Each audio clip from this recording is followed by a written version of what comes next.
Today, I'm going to share with you how we design and operate a coffee shop. When I first came to the hotel line, there were plans to renovate the coffee shop. And I felt that there's a mezzanine space in the hotel, which felt much more comfortable to me.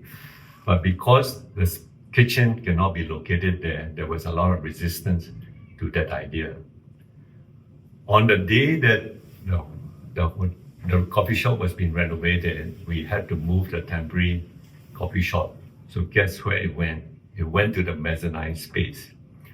I took a glance in the morning because I was taking my son to go to the park for a run.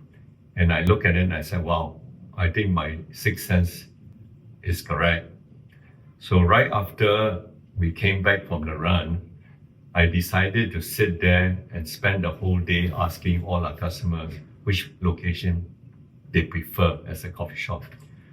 It was almost overwhelming. 100% of the customers said this is a better location.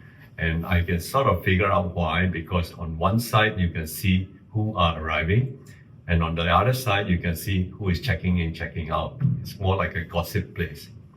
So what I did was we took a loss on the contract, stopped the renovation, and concentrated on renovating at the mezzanine floor. And once the coffee shop started operating, we managed to increase the revenue from about 60,000 per month to $250,000 per month, 4 times increase in revenue, right? So what I'm going to share with you is that location visibility is very, very important, especially for any restaurant, right? But in a hotel, we don't have walk-by traffic, so we can't consider that part. So the compromise of bringing the food forward has a problem, but I think that's what I would suggest. Now, moving forward, what we find with the knowledge that I have subsequently, that hotel guests only eat predominantly breakfast, and lunch and dinner, they will mostly eat out. What should be done is how to manage the cost in the operation.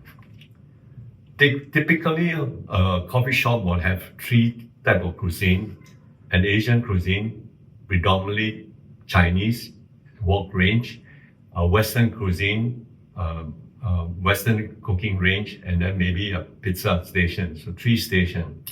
So the 3 station causes complexities in operation.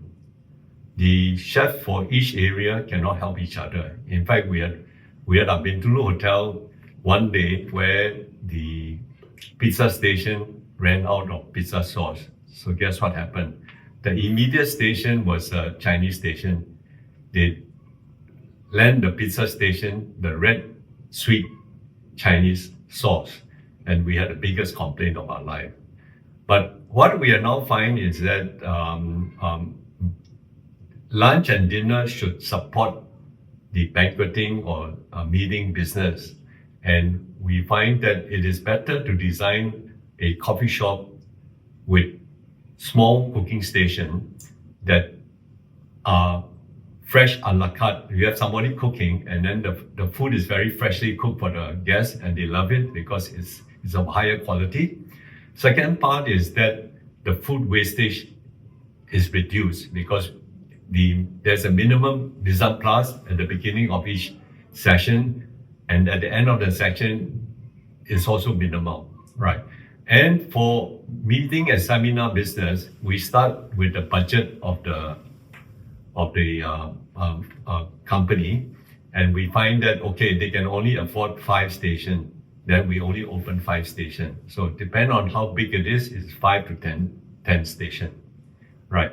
So that also reduced the requirement to invest in all the expensive cooking equipment. And by having the station, it is much more flexible.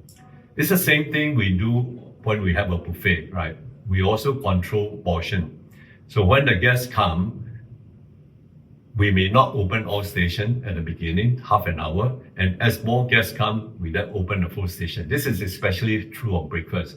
So in that way, we can keep our food costs to about although we have an objective of about 32-34%, we actually reached 30% food cost.